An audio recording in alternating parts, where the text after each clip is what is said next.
Ajujaht on ühelt poolt ettevõtluskonkurss, kus me otsime häid ideid ja tugevaid meeskondi ja teiselt poolt see on väga selge sõnum ühiskonnale, et me vajame rohkem ettevõtlikke ja tublisid inimesi.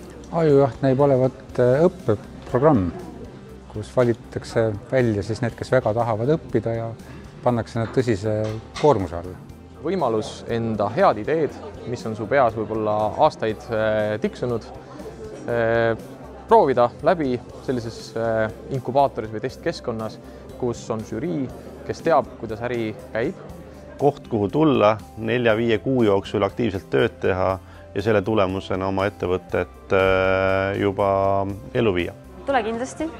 See on tore ja see on fun, et see ei ole ainult töö ja sa saad väga palju lahedat sõpruskonda endale juurde.